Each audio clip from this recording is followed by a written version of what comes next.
All right, we're gonna go ahead and get started.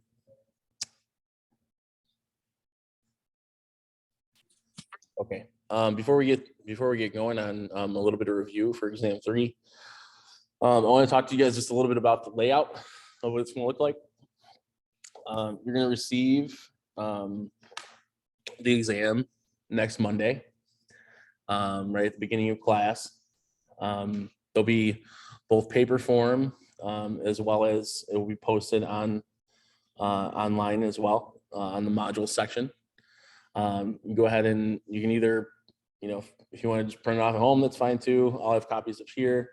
Or if you want to do it on your iPad and send it as PDF, it's actually pretty convenient for me as well.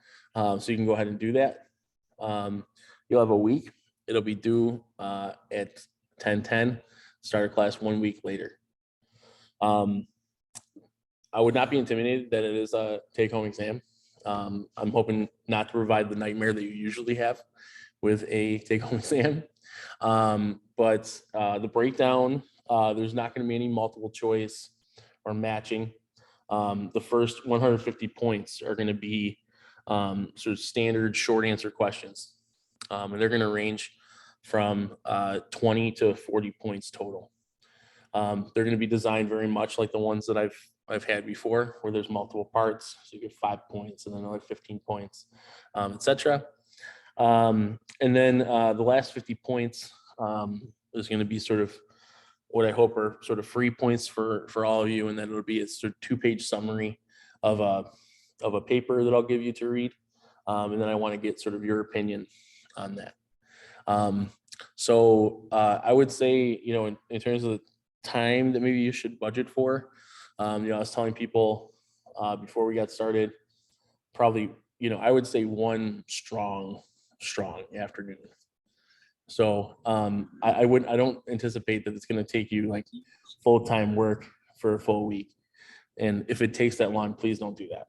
Just do the best you can. I would say that at least half of the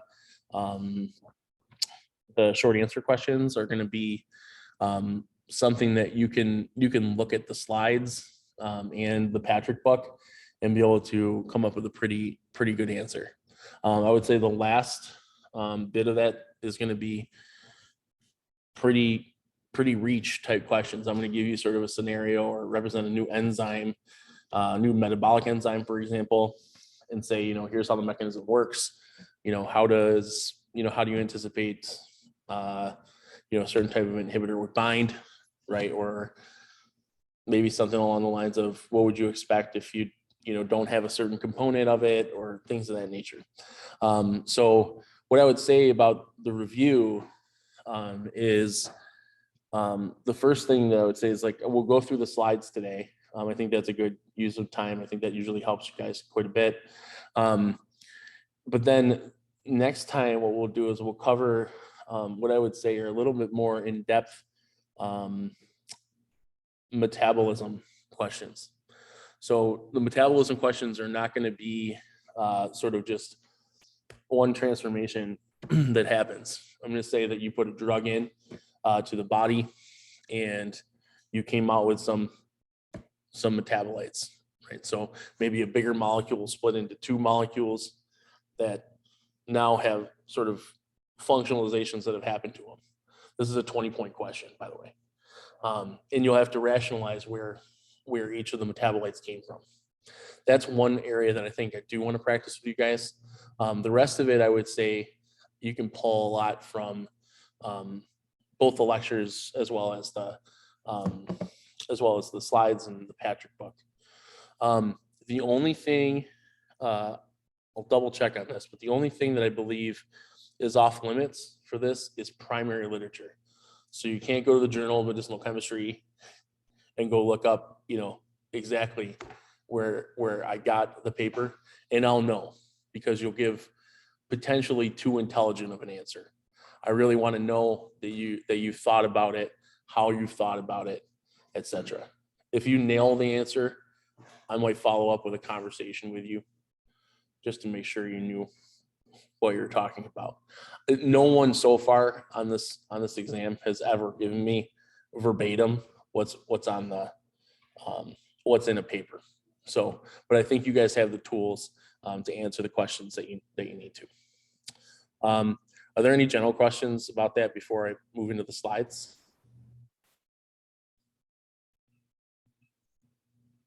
Zoom team, anybody in here? All good. The other piece of advice I would say is don't spend all weekend studying. Study a little bit, brush up on stuff, but you have plenty of time to look through your notes and figure things out. It's designed that way so that you have some time to do other things in your life, like sleep. Everyone please sleep a little bit. All G, says Elijah. Okay, cool. Okay, so we're gonna start heading through the slides. Let me share the screen. And I'm gonna do like sort of how I traditionally do. Sorry, you guys don't want to see the enzymes in our lab. And we'll start with the antibacterial section. And I'm just gonna keep it like this so you actually have the slide numbers. I would say that usually I wouldn't direct you to to one of the to the introductory slides, but I would say that this is pretty informative. So I'd take a little bit of a peek at that. Generally knowing, this is a lot of the questions that you might not get throughout the exam, I would say, are the ones that are sort of, generally, how antibiotic resistance spreads. You might have a little bit of a discussion on that. Slide 3, I would say is important. Slide 4, knowing the different mechanisms by which antibiotic resistance occurs would be good to know.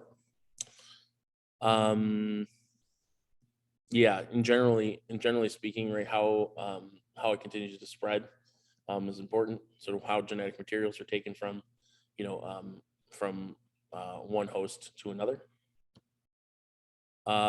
Slide 6, you don't have to look at all.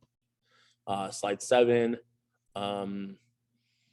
you don't really have to look at, but again, you want to have an appreciation for, the concept of, you can design, let's say, first generation of antibiotic, for example, but you maybe good rationalizations for why you need to design a second generation, a third generation, etc. Right? Because there's actually there's going to be formation of like the lactamase enzymes, right? So you need to create new ones that aren't going to be chewed up by the lactamase enzymes, so that they can sort of stop, right, the cell wall synthesis, and we'll get into that in just a minute. Slide 8, not particularly important to know. General layout of the bacterial cell, yeah, you'll have to know that, from a foundational standpoint, but again, you'll have that reference right here. How you stain the bacteria, not particularly important. General mechanism of bacterial action, I might have to discuss that just a little bit. In fact, I think that might be a bit of a discussion in the paper that's I'll have for you for those last 50 points. Yeah, I mean, something to keep in mind is that this exam, as all exams are cumulative, so metabolism is going to be hit on there for sure. It's guaranteed. This specific example, this is sort of a decent example, I think, to walk you into certain types of questions I might ask you. So you might have this with sort of metabolism product, the one on the right, and sort of how does that bind, let's say to a native binding site. I might have you propose how that happens. Would be a good question. May have you design a prodrug, right? So something that's I might say the molecule is a bit too polar. So how would you go about maybe making it a little less polar, right? So it can get to the areas it needs to in the body. This is sort of connected. Slide 14 is sort of connected to 2 slides ago, where you have that sort of para aminobenzoic acid that's required for the first enzyme in the sequence. And then in the following slide, slide 15, there's the example where you actually see sort of the native compound bound, and then the inhibitor bound. So that might be a really good question. I might show you sort of how one binds, and then say this class of inhibitors has shown to sort of inhibit some sort of process. And might ask you, how's that going to look bound to the active site, or I should say the binding site. Penicillin history is not going to be particularly important. I would be prepared for things like, this is actually a decent type of question, something along the lines of, in this biosynthesis on the bottom, what would happen if you replace some of the, let's say this cysteine and valine with other amino acids? Would you, what would sort of the products of that look like? That'd be a good question. I think in general, I don't think you're not going to draw any molecular orbitals on this, I don't believe. But what I would say is, understanding maybe why the penicillins, that beta-lactam ring is particularly prone to opening, right? In general, I would say that it's strained. In general, you don't have to get into too much more detail than that. Right, mechanisms of action for penicillins. Slide 18. I would say, definitely knowing sort of what the cell wall is composed of, and then also sort of how it's built is going to be important. You might have to talk about that a little bit. And again, we go through a lot of sort of the surface content that you would also get out of the Patrick book. So, I would spend a little time, use that as your friend. Oftentimes those are a lot of the sort of conversation points are right in the book. So this is sort of what I'm doing a little bit is sort of checking, how well you're using the book, how well you're using the slides, etc. So, and then also how well you can branch off into sort of new areas. The one thing I would say, heading into it as well, is you're going to see, for example, a couple of the later ones are going to be like completely enzymes you've never even heard of. But I want to see if you can take sort of the fundamentals that you've built, really, actually, mostly in exams 1 and 2, and if you can start to apply those to new problems. Because that's really all it is now. There's actually not a lot to hide from you. You guys generally know that you're going to have to know how to bind something to a binding site. You're gonna have to know metabolic processes that are going to occur. You'll have to, generally be able to rationalize why an inhibitor is doing what it's doing, etc. So, but to continue on, so the transpeptidase, the importance of that and building the cell wall is going to be important. Slide 20. Slide 21 gives the mechanism of that. Be important. It's not crazy to imagine that the tetrahedral intermediate and hydrolysis of an amide or ester would be on this. You guys know what my favorite reactions of the body are. Penicillin resistance, again, having an appreciation for that. 22 is good. You're not going to have to discuss porins too much. If you are going to have to discuss that, I'll give you some content that sort of helps you sort of jump off from that.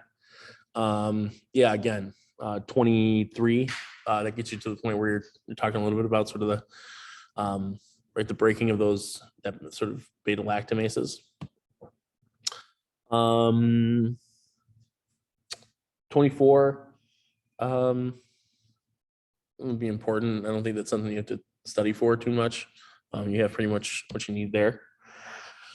Right, the biosynthesis comes in again. Penicillins, 25. I would maybe practice throwing in a couple different amino acids in those cases. I think that's a decent question on there. Maybe that's a hint. Amide, essential. Yeah, I mean, a general understanding of sort of, SAR, right? Remember, these are mapped onto sort of any medicinal chemistry problem, right? You're gonna have an SAR that's going to indicate sort of what is important on the molecule to keep and what you can change. And so I might pose a question that says, hey, we found out that, these components are essential. Knowing that, we need to address a new challenge where, we're really looking for sort of a new binding site in the binding pocket. So can you come up with a strategy that would allow us to do that? Right? And you might envision, coming up with an extension strategy, for example, that's, if let's say a particular oxygen is essential, maybe you could put like a long alkyl chain on that, and you'll find a new van der Waals interaction. Or I might say we need to come up with a good way to make a particular compound a little bit more potent. Can you come up with a good way to do that? And you might use a rigidification strategy, right? So that you can lock it into sort of the conformer that it needs to be to be a little bit more active drug. But again, the SAR part, to loop back around to that, is important in that you're going to know what you can and can't change. Analogs, yeah, again, right, this is sensitive to acid, right? So some strategies to use to beef it up a little bit are sort of covered throughout the next sort of several slides. So I would say 28, 29, 30, 31 are important just as a sort of an example for a strategy to help with that problem. But sort of a similar concept may be applied to a different one on your exam. Bioisosteres, if you see them, sort of like the one that's on slide 32, I'll give you some guidance on that as to whether that's important. I'm not going to have you recognize that something is a bioisostere. You wouldn't know that until you test the compound anyway.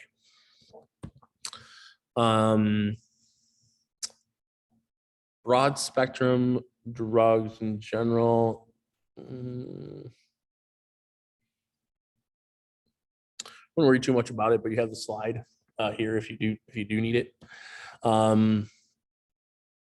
Generally understanding sort of what broad spectrum drugs do, I think is good to know heading in.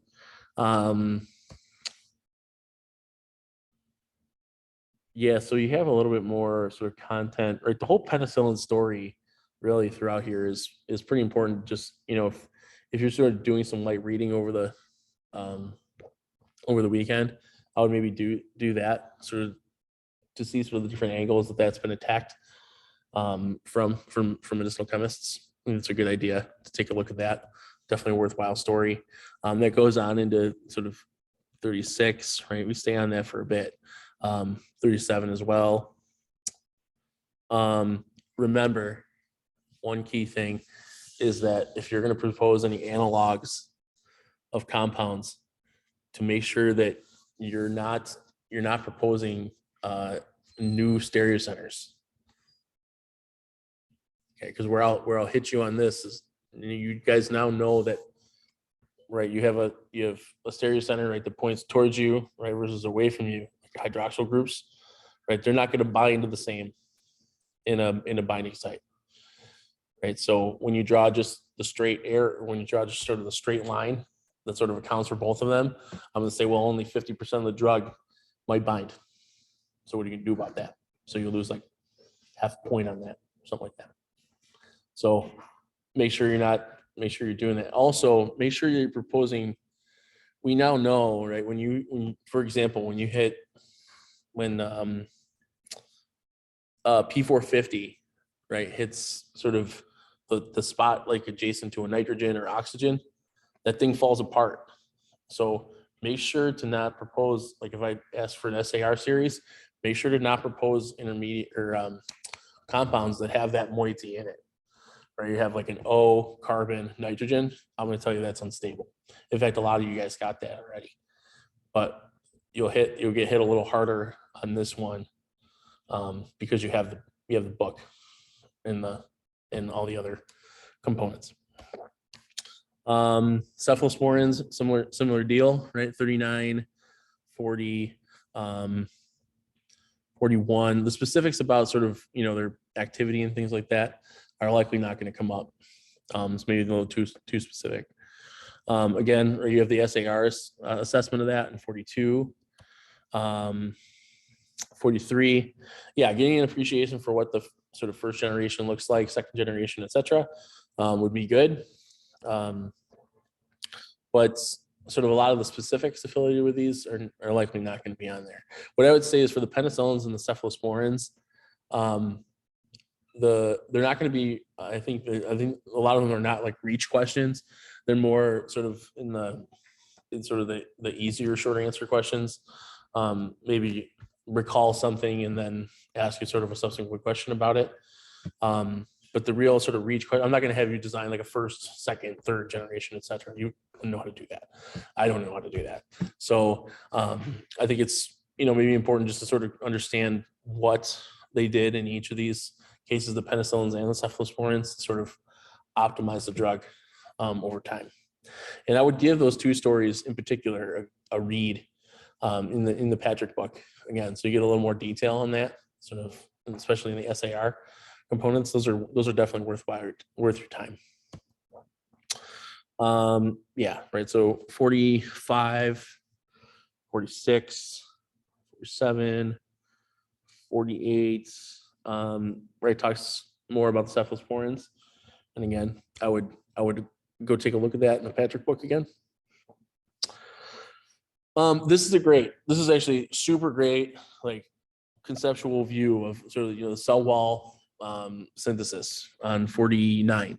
And this might be a good starting point for me on a question.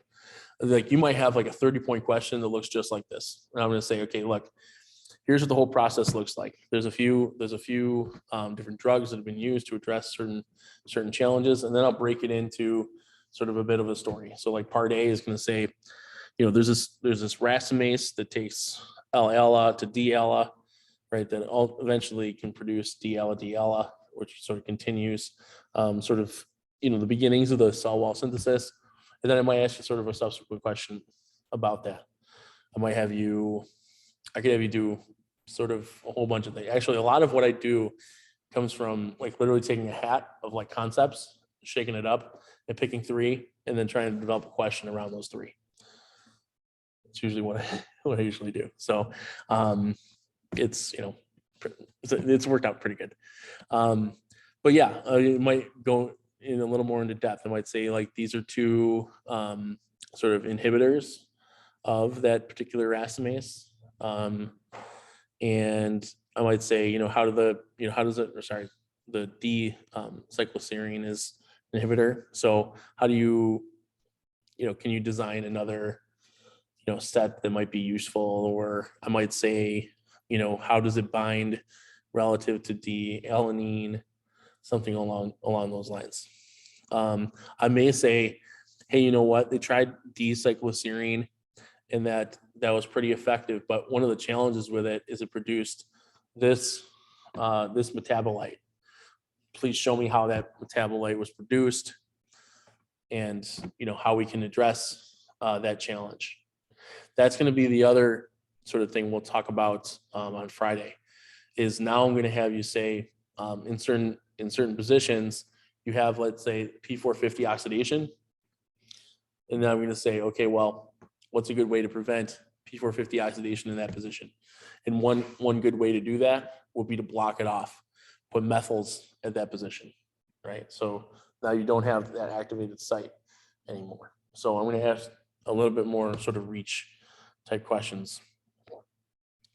We'll talk about those a little bit on Friday. Bacitracin, not particularly important. Vancomycin, having an appreciation for it, of course, is important. But I'd say, 52, mechanism of action, 54. I would say sort of even the rest of this PowerPoint actually is mostly sort of, maybe case studies for each of them in particular. So I would say maybe de-emphasize that a little bit, but understand sort of what the concepts are, right? They're stabilizing some interaction that sort of prevents cell wall synthesis. The vancomycin and gramicidin, 56, maybe not so important. I don't even think you're going to see that. But polymyxin B, you will not see that. 57, you won't see that. 58, not going to see that. 59, impairing protein synthesis. That's vital to almost all the topics that you're gonna that we talk about throughout the course. So having a working appreciation for that, right? And you guys all know how that happens. Sort of this is sort of just more or less, I would say, at the end of this section, more of sort of a survey of different types that there are sort of preventing each of the steps. I wouldn't worry too much about that. I think that's true for 60, 61, 62, 63, 4. Yeah, I think it's true for the remainder of them. Although 66, you may want to consider, right, the sort of the flat aromatic compounds like you learned way earlier. Get into the grooves of the DNA and sort of allow for sort of prevention of DNA replication. Concepts, those will come back. Whether they come back in this exam or the final exam, I know it's in one of them, so not a bad idea to be prepared for either of those. These are sort of follow-up molecules of those. 68, the rifamycins, you're not going to see those. And you also not see the content on 69. Head to next section. So antiviral agents. So you don't know the first slide. Second slide. Knowing that viruses come in all different shapes and sizes is really important. I'm not going to ask you about the certain sizes. It's not particularly important for you guys. But knowing that they have, of course, right, they're quite smaller, right, than E. coli. I think it's good to at least have a working appreciation for. We're not going to get too much into. I probably won't ask any questions affiliated with sort of positive sense or negative sense RNA. Enveloped and unenveloped may come into play throughout one of the questions. So maybe brush up on that just a little bit. These general slides, again, likely are not going to be on there. So 4, 5, 6, you guys are probably sick of seeing all this stuff on TV anyway. 7, is not going to be on there. So the general structure of the virus on 8, I would definitely brush up on that, read a little bit in the Patrick book on that to sort of supplement what we discussed in class. Life cycle of the virus is going to be important. That's definitely going to be asked somewhere on your exam. Slide 10 is the same thing, just sort of depicted now. Some notes about vaccination. Likely that's going to come up on your final. Yeah, so one thing I would actually say as you're looking through these is that a lot of the, given that you're not going to have multiple choice and matching on your exam 3, don't don't sleep on it because it'll definitely come in your final. I would say the final, I think, has almost exclusively multiple choice content from antibacterials, antivirals, and anti-cancers. Just so you're aware. I'll mention that a couple times before we get to the final. 12, maybe not particularly important for exam 3. General principles, antiviral drugs. Yeah, I think knowing those would be good. That's more of a final type question.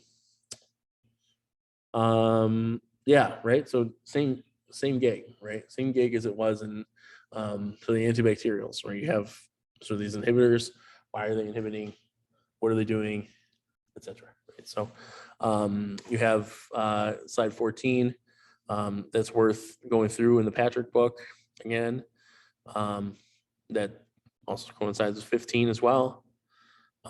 16, 17. Yeah, I would look at the discussions on this content.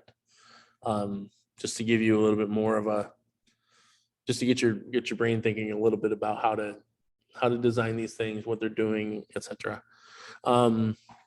18 is gonna be very similar. So it was 19. 20, you're not going to see any tubulin polymerization stuff. So if we're about 20. You are not going to see antisense therapy, 21. Antisense therapy, that question is always missed on the final.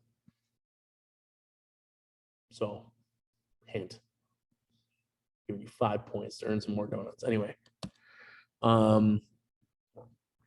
HIV, yeah, I mean, knowing a bit about HIV would be good to know. 22. 23. Yeah, right, very similar type gigs that you've seen from before. So 23, I would know that. 24, again, yeah, this is maybe a real good section to sort of just pour through a bit in Patrick. So 25, 26. Yeah. Yeah, I told you guys I'm a huge fan of protease inhibitors. So I would expect a question to come up on these, having to do with symmetry, maybe in particular. But it's hard to tell you exactly what I would ask. But what I would say is, I'd be prepared for something having to do with, the tetrahedral intermediate or something along those lines. If it is an inhibitor, something that mimics the tetrahedral intermediate. And so, we talk a little bit on 28 about what, sort of how it binds right to peptides. But then as we get into 29, start to see right the tetrahedral intermediate and sort of how that works. Right, it's got the 2 aspartate residues that are going to facilitate that hydrolysis. Yeah, this is a great one. Yeah, this is exactly what I'm talking about. Man, oh man. Okay, if you want to take a second and just focus on this slide for 1 second.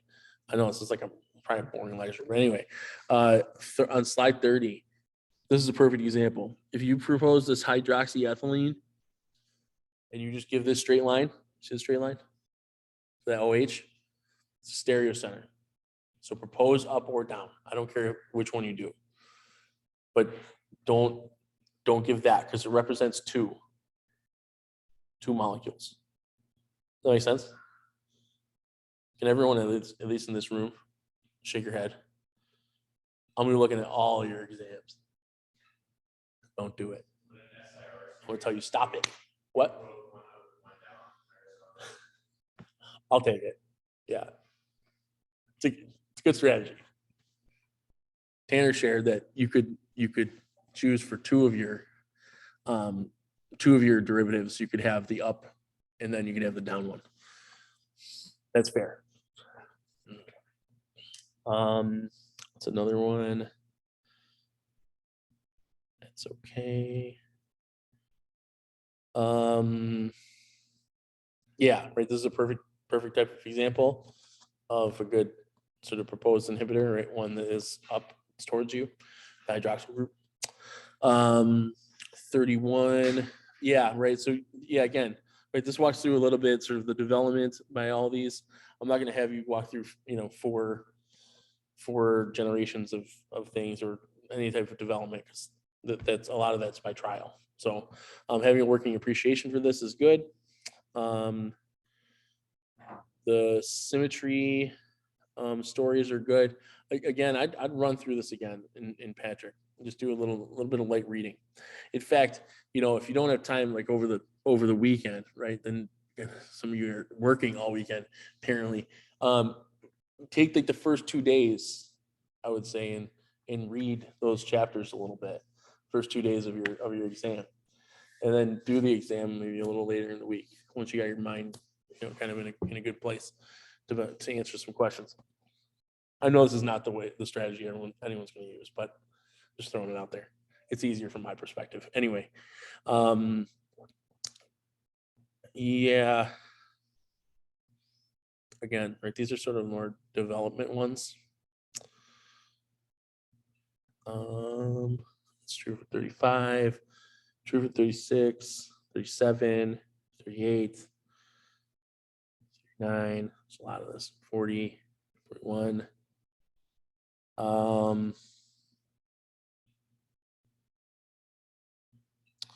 The Trecovirisin example, this slide 42, you're not going to need.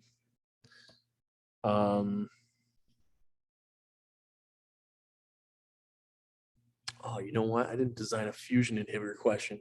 You're not going to need this, but this stuff is cool. So, oh man, I'm so bummed they didn't do that next year. Anyway, maybe on the final. This is going to show up on the final. Got a good idea for that. 44, you don't need to know those. 45, don't need to know it. Oh man. If you haven't been awake at any point in this class right now, today's class, this is super important, right? These neuraminidase or sialidase are definitely going to come up. I would read this section of Patrick. This is part of one of your big branch questions. So having a good foundation in this is going to be good.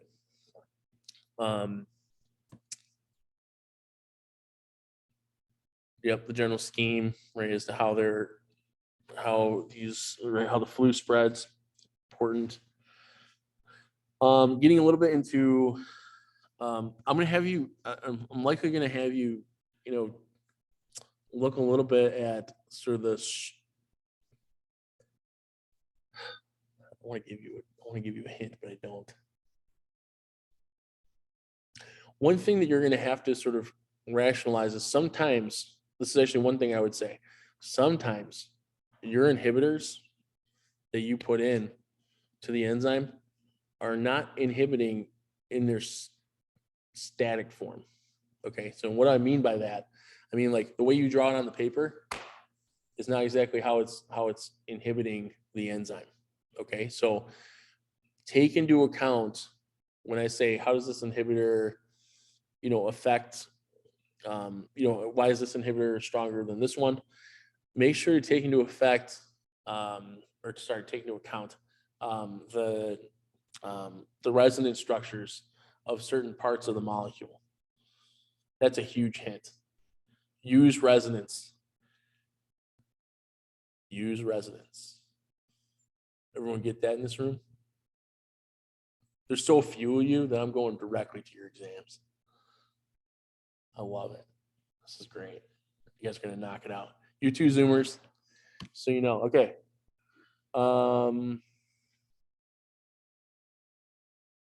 Yeah, I would say 49 gets maybe a little too complicated for what I would ask on the exam. 50 as well. 51. I think for these few slides here,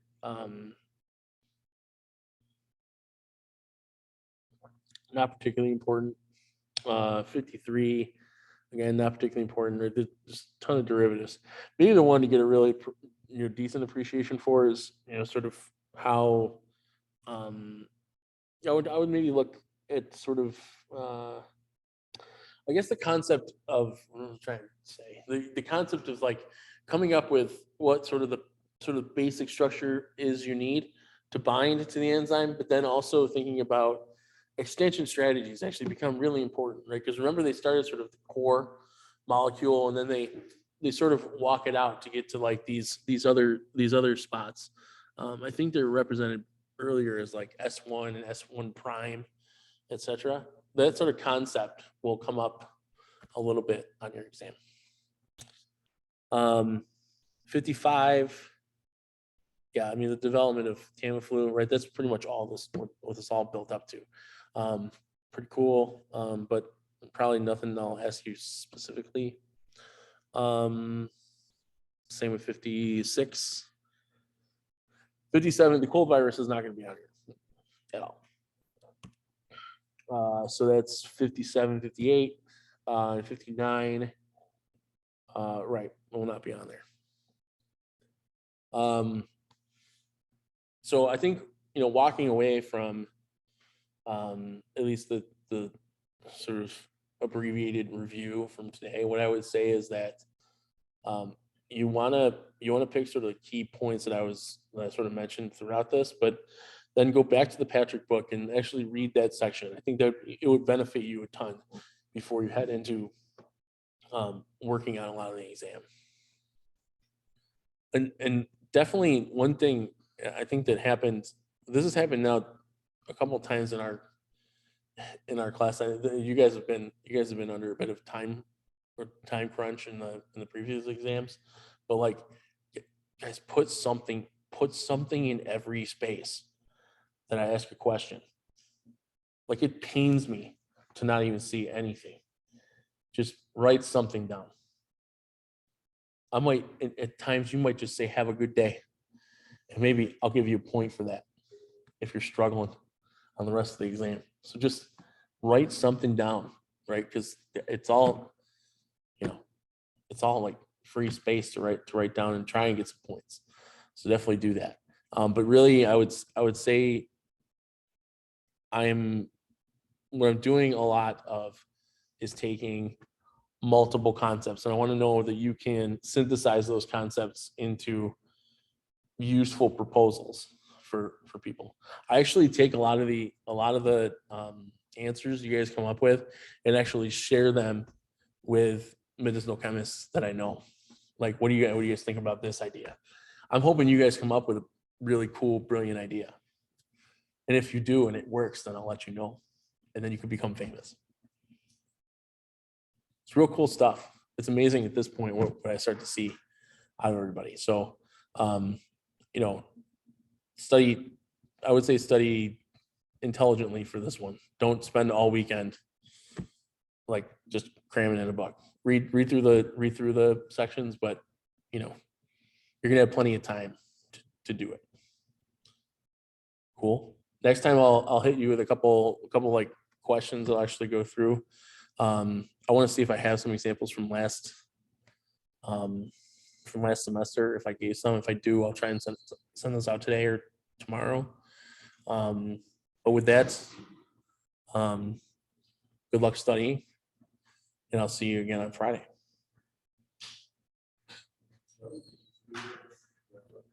Yeah, so all the